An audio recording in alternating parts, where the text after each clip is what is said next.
When's the last time you've seen this movie on the big screen? I mean, when it came out, basically, because once you finish a movie, like I don't want to see it again because it's like I feel like I know it by heart. So it was pretty interesting. Like now, a few years after seeing it again.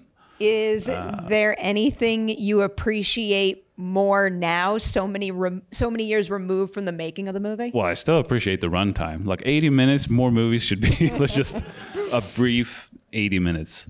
No, but I mean, once the movie gets going, it's a pretty fun movie, but it's always like watching it's like, oh, we should have done that differently. Should have done that. And I mean, seeing the ending again now, it's kind of hilarious in that it's like, mom shoots herself, kids all traumatized forever, and it's like, yeah, problem solved, the end.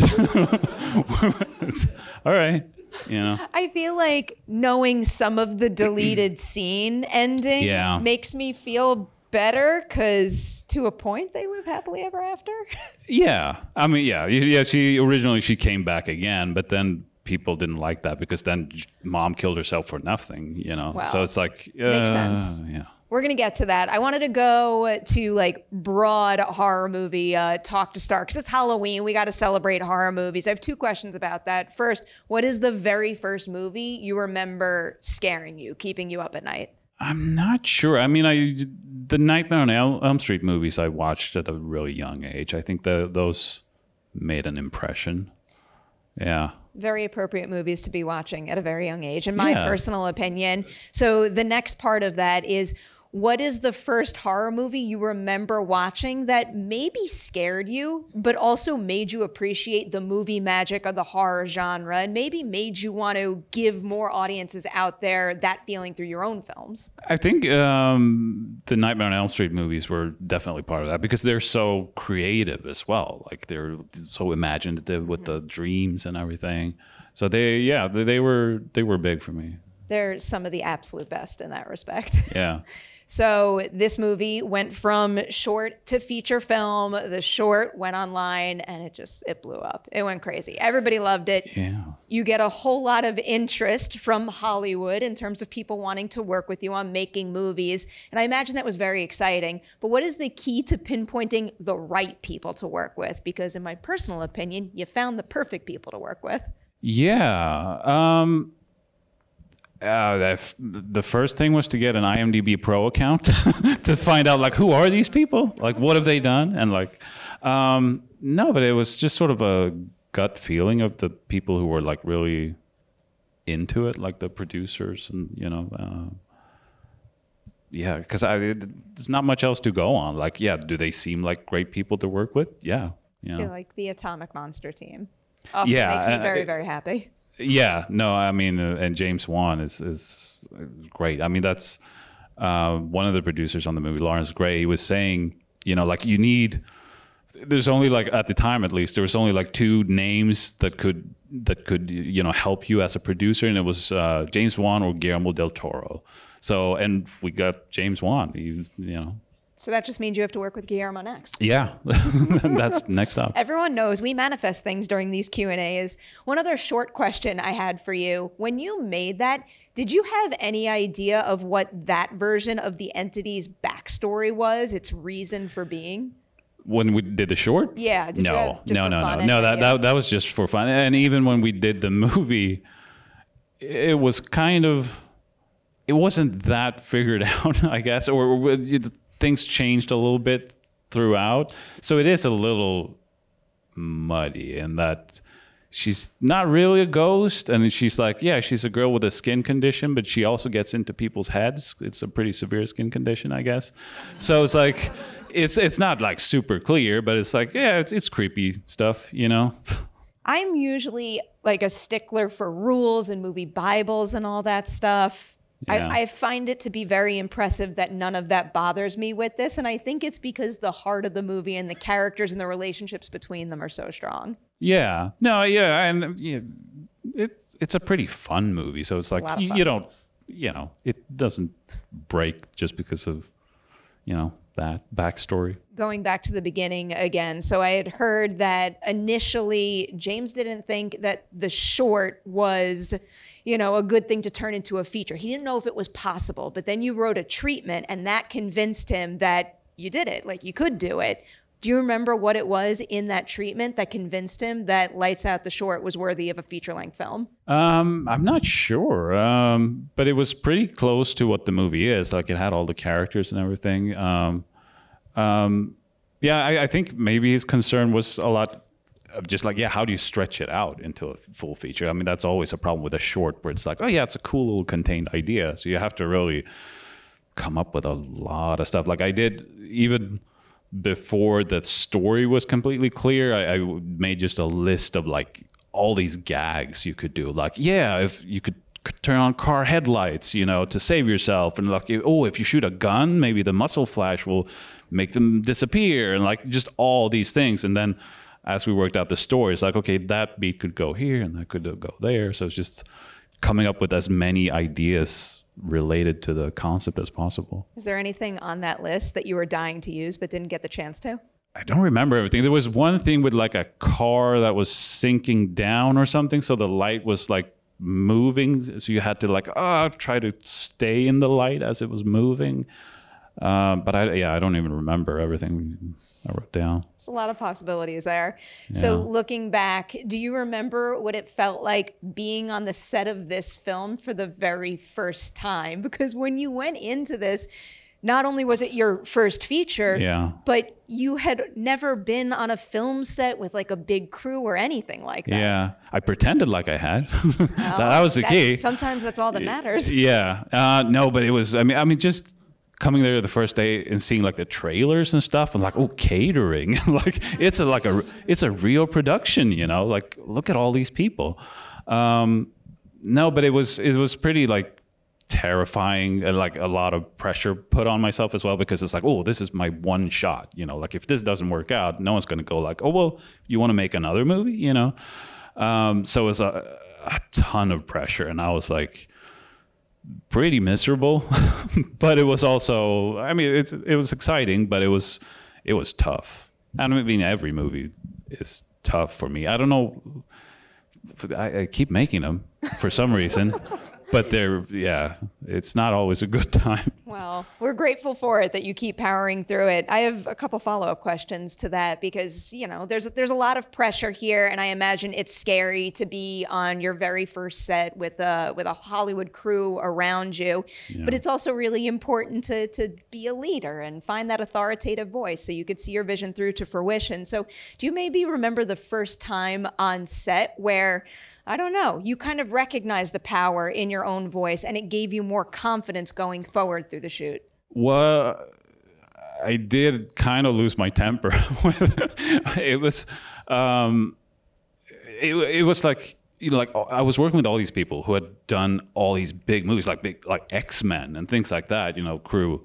And here I was like, I had less experience than a PA on set, you know? So it's like, okay, maybe I should just, maybe, you know, they know better than me. But then there was a camera thing where they were telling me things that I knew was like, no, that's not how it works. I actually do know how that works. And we got into a little bit of an argument, but it you know, it worked out, and it felt like, no, I actually do know these things. I don't know, like, the procedure of a typical Hollywood film set, but I know how movies are made and how cameras work and like how to tell a story. So that gave me some confidence, I guess. Okay, I'm gonna break that down further. Like three-part question here. Okay. I want to know what surprised you most about the process of making a Hollywood movie in every stage. So like the development stage, on set, but then also when it came to finishing and releasing the film.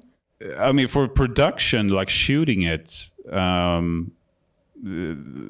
was a lot of just like how long everything takes. And I guess that goes for the whole process, that it was just way too long. And especially when you're used to shooting like no budget stuff at home, where you can just like, oh, we'll turn the camera around and look at this way. And on a movie set, it's like, oh, look at all this shit we have to move. And like there's trucks outside and like, And it was very stressful, just how long it takes to light a set, because it felt like, oh, they're lighting for 4 to 5 minutes, but then I have to shoot it in like 5 minutes because we have no time. Things like that, I guess. I imagine lighting on a movie like this is especially complicated, just because it's so important for it to be lit enough, but also extremely dark. Well, yeah, and there was some again some friction with the DP. I mean, he's a great guy, but he was sort of afraid of going too dark, because it's like, if the studio sees, you know, all that black, they're gonna go like, hey, people can't see the movie. But it turned out a little too bright in some scenes. That's one of the things that makes me cringe. Like when Martin walks out in the middle of the night and it's like every light is on in the house. Little things like that. Okay.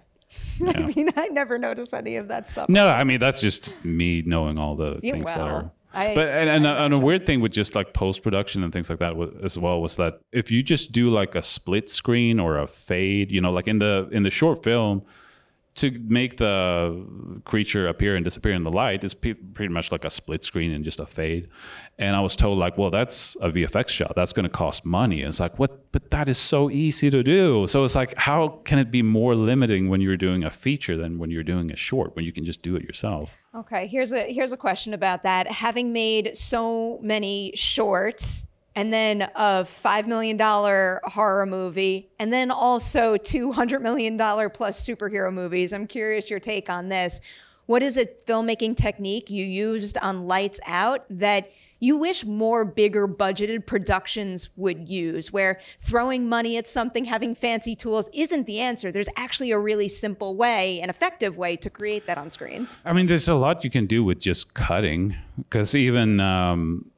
you know, because of the whole, everything's a VFX shot, you know, like when she wakes up in the middle of the night and you have the red neon lights going on and off. I mean, there's a couple of shots where we see her disappear, but it's mostly just sort of cutting back and forth, and she's there and she's not there, but you still get the impression that she disappears and things like that. So there's a lot you can do with cuts and pretty simple things. And we did that on like Shazam as well. Like, do that technique of like, oh, we need him to super speed from there to there. So then you just have him there. He initiates a move and you do a whip pan and you have a cut in the middle, and then just do another whip pan when he's already there. And it's like super simple, but it works, you know? That's all that matters, is that it works. Yeah. I want to talk a little bit about the design of Diana now. Actually, also the name. Why did you choose Diana? Originally, it was going to be a demon rather than a ghost. That was, before backstory changed and everything.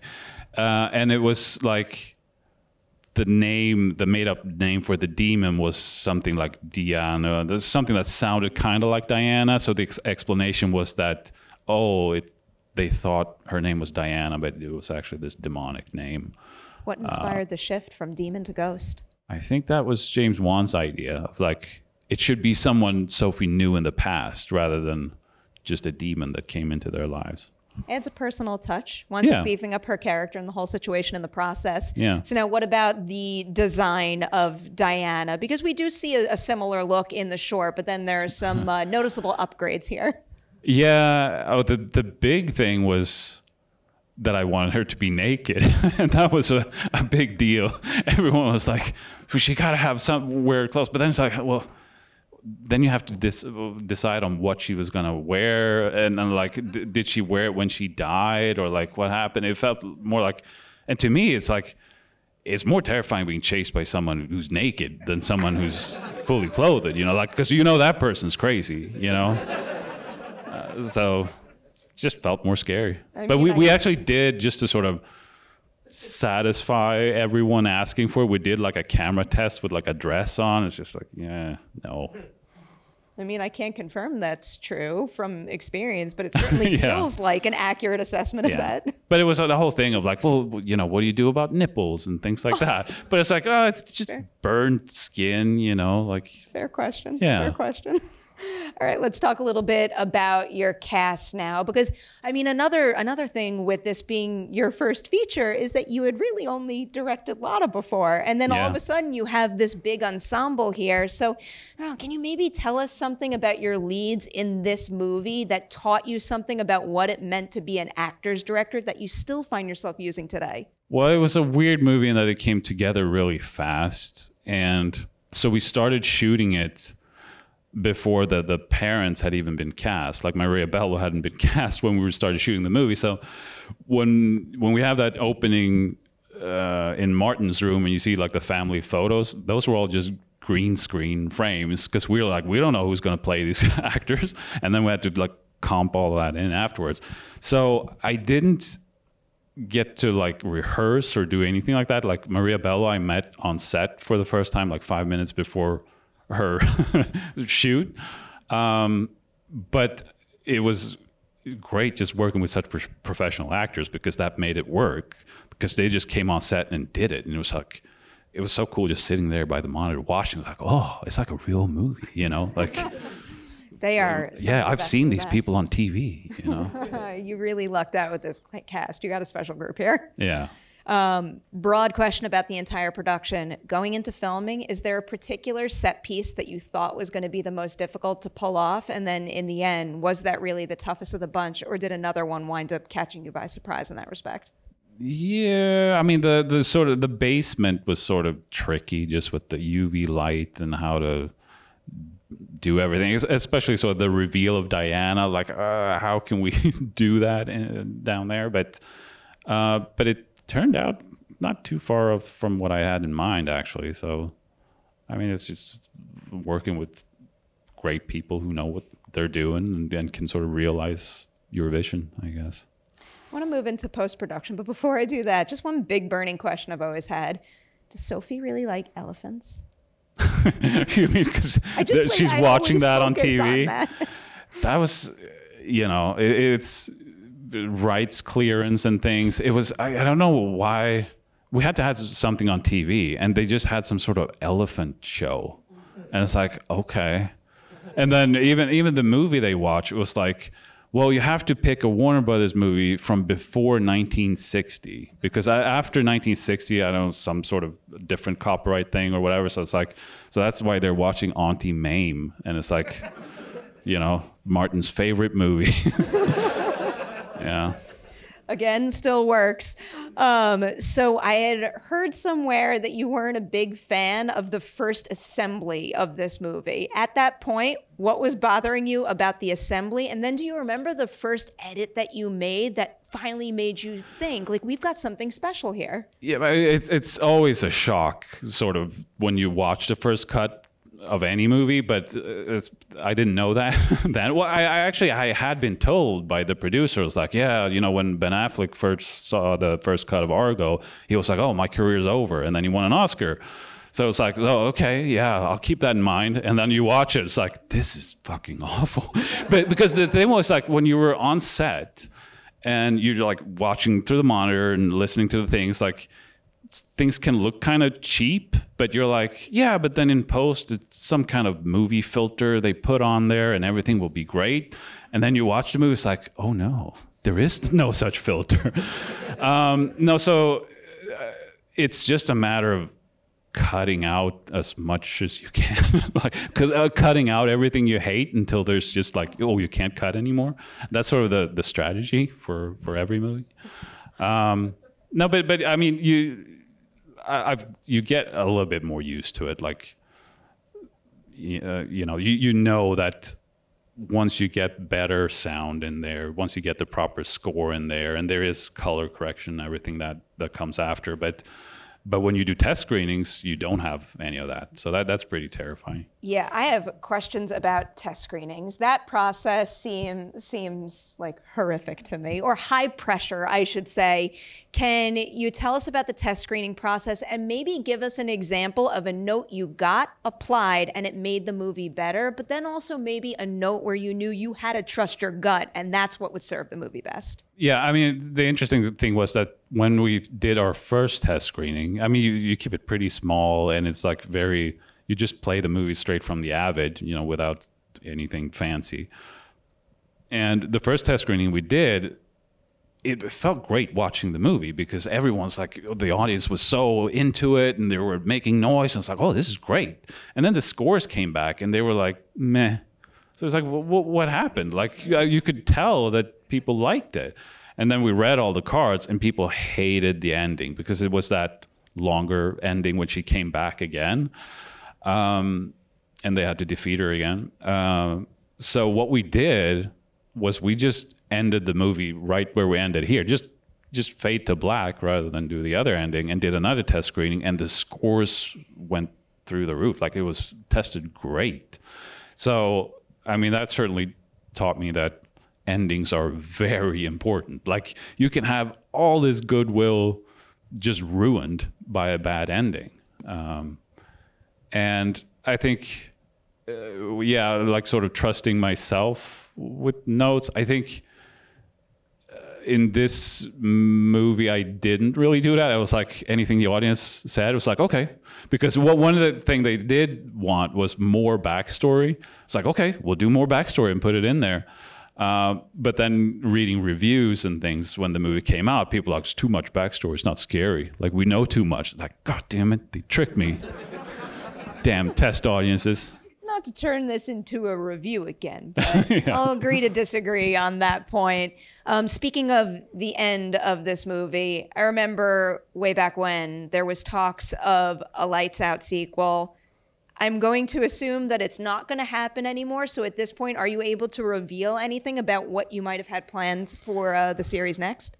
Yeah, I mean, I don't know because it's been so long now. We did have a draft at one point. But I mean, in that draft, Martin was still young, and he's not young anymore. He's like a man now, you know. No, but it was introducing sort of. She was sort of attacking a new family, but then this cast got involved to sort of help out with that. Because I mean, you kind of have to do that, or because the fun thing with a horror movie is when the discovery, you know, when the haunting starts and you don't know what's going on. So if she just comes back to this cast, like, well, yeah, we know who Diana is. We've dealt with her before, you know. So if you have a different family at first, then they can go through all that, but then you can have this cast come in and sort of, you know, be the experts to help defeat. That still sounds possible. You just he grew up. Yeah, I mean, sure. Yeah. Again, I manifest. I like to will things into existence. Would you ever want to adapt any of your other short films into a feature? We're working on that, actually. That's on the way. Can't say which one, but it's actually, yeah, two. Okay. I'll take that tease. I've watched quite a few of them. I'll take really anyone that's coming to mind right now. I mean, given that, does that mean you're returning to the horror genre next? And can we keep you there, please? Yeah, yeah. No, I'm definitely doing horror next. I'm very eager to get back to that because it feels like I have so much more to do. I have so much more horror in me. You know, I was just getting started with Annabelle creation, and then I took a superhero detour. Yeah. Well, is there any, like, even though they're two completely different genres, is there any like new tool in your directing toolkit that you know you can credit to the Shazam movies that you're eager to apply to a horror movie next? I mean, the big thing with Shazam movies is that you work with a lot of visual effects, but I'm really tired of that right now. So I don't know what would apply more than just an accumulation of filmmaking knowledge. Like with every movie you make, you just learn a lot of things. You just more tools in your toolbox, you know. Before I toss it to the audience, one thing I love asking, because again, this is your first feature, and I think it's a really special thing in this industry when people get behind a new voice and help get their first film off the ground. So to kind of pay it forward in a sense, is there any emerging voice in the horror genre that really excites you and you want to make sure people know their name? Yeah, I mean, there's a lot of cool ones. I mean, I Parker Finn, who just did the Smile movie, you know, I mean, I think and I mean, Zach Kreger, who's Barbarian, that was awesome. I mean, there's a lot of cool guys out there right now. And you know, Talk to Me was great. Those Australian, I think they are, those guys, right? So there's a lot of great horror. I mean, horror is the sort of the dependable genre for the movie business because they're like almost always making money. You know, they're so cheap to make and they make a lot of money. And everything you just dropped is like high quality horror. And I feel like we've been getting an especially large amount of those kinds of films in recent years. Yeah. And I'm very grateful for it.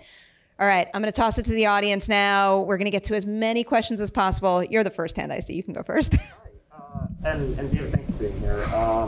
One of the really impressive things about Lights Out is, narratively speaking, a lot of it has to be set in the dark, which means it's hard for audiences sometimes to potentially see things, but you could actually see things very clearly here versus, let's say, episodes of Game of Thrones.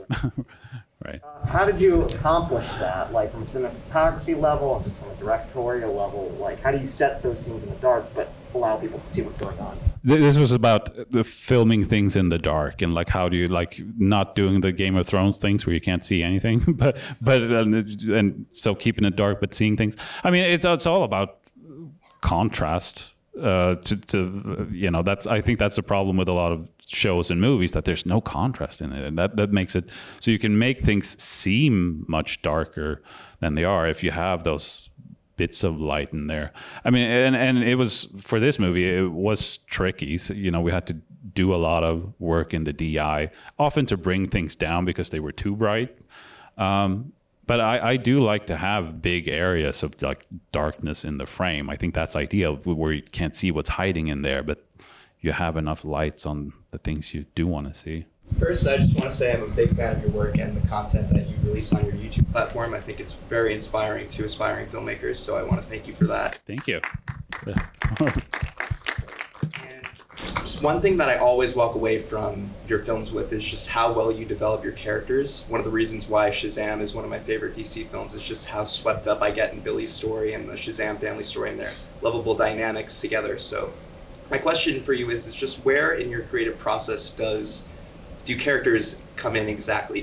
When you're choosing a project or when you develop a project, are you thinking about how you can really flesh out the characters and where you can kind of just center the story around the characters? How does that play in your developing? Yeah, when it comes to characters in the movies, I mean, to me, I haven't written any other features, so that's that I've directed. So I mean, so much of that is the writers, working with good writers, and I mean, even with I try to almost like take a step back when it comes to working with a lot of actors and things, where it's like I want to see what they bring to it. Like we're like you hire the right people that are close to the characters that they play or are able to bring that out easily, because I mean it makes your job as a director so much easier if the actors are almost like doing it themselves, because there's so much technical stuff and other things to focus on. But yeah, I mean, to me, the characters is almost sometimes more important than story, you know.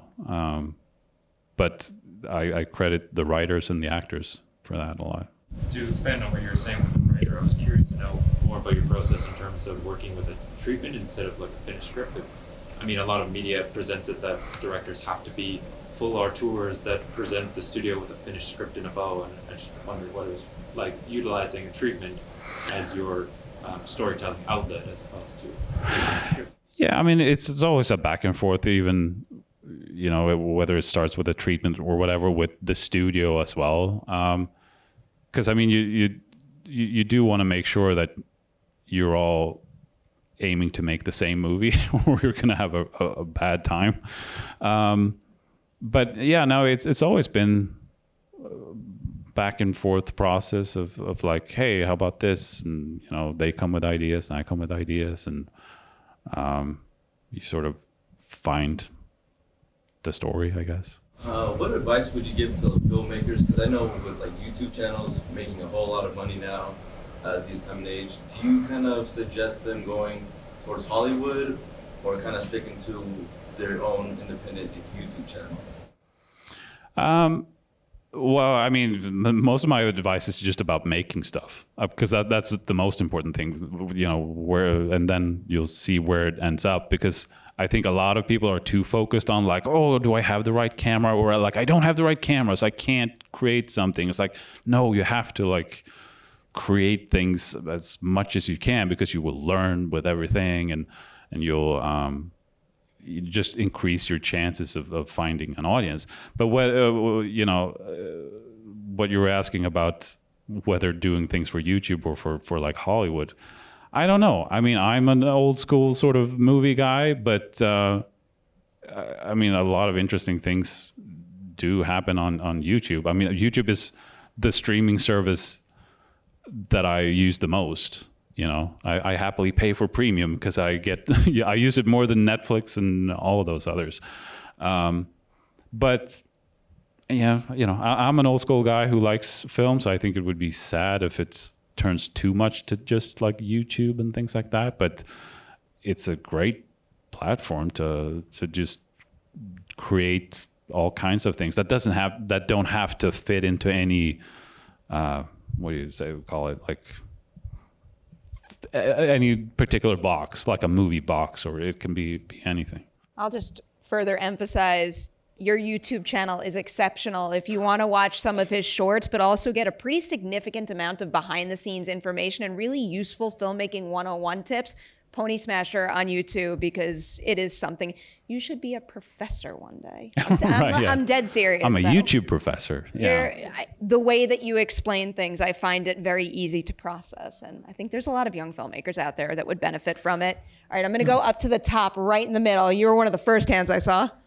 You already worked in like the Conjuring universe, but if you could, what other like horror IP would you dip your toes into if you had the chance?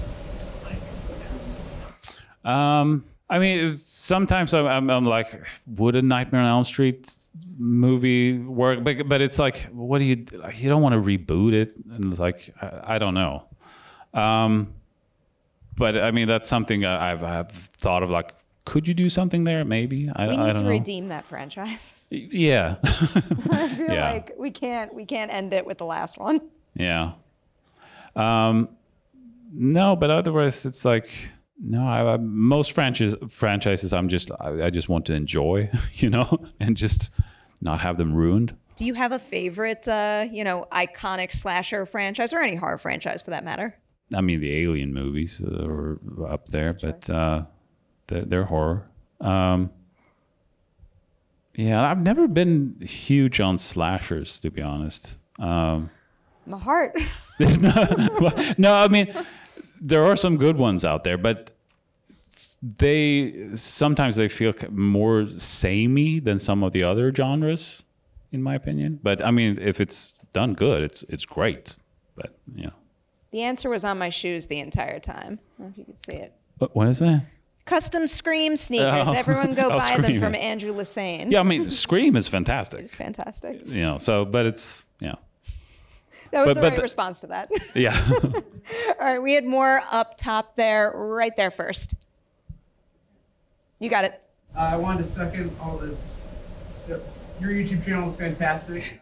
Thank you. My version of, everyone likes to say the whole, Viggo Mortensen broke his toe. I always like to point out in the back of Shazam, I'm like, those are crew members.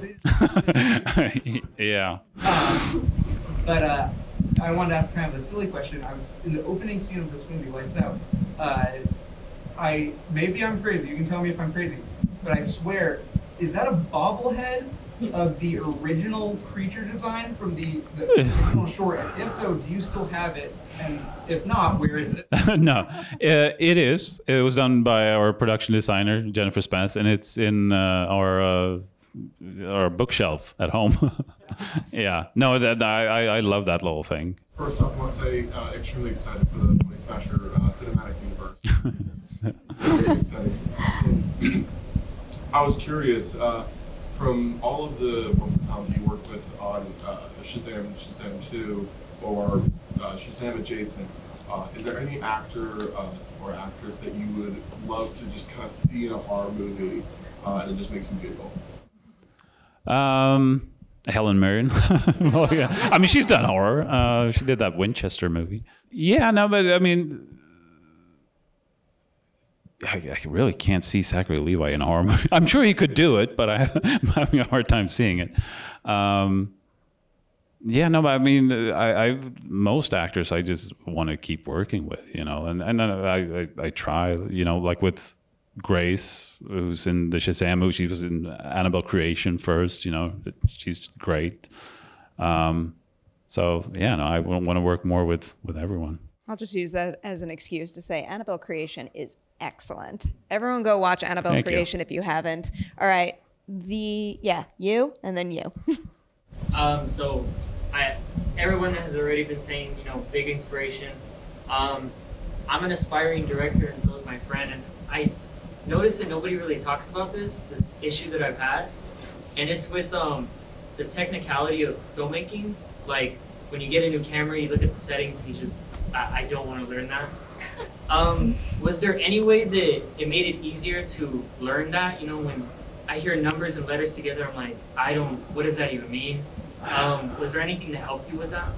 I mean, I've always been a nerd, so I do want to learn that. That's sort of my special interest of like, oh yeah, how does it work, and how does this, and just doing trial and error and things. But I mean, as a director, you don't really have to know those kinds of things, you know, like certainly not on features. Like I don't touch the camera myself, you know, I just tell other people what I want.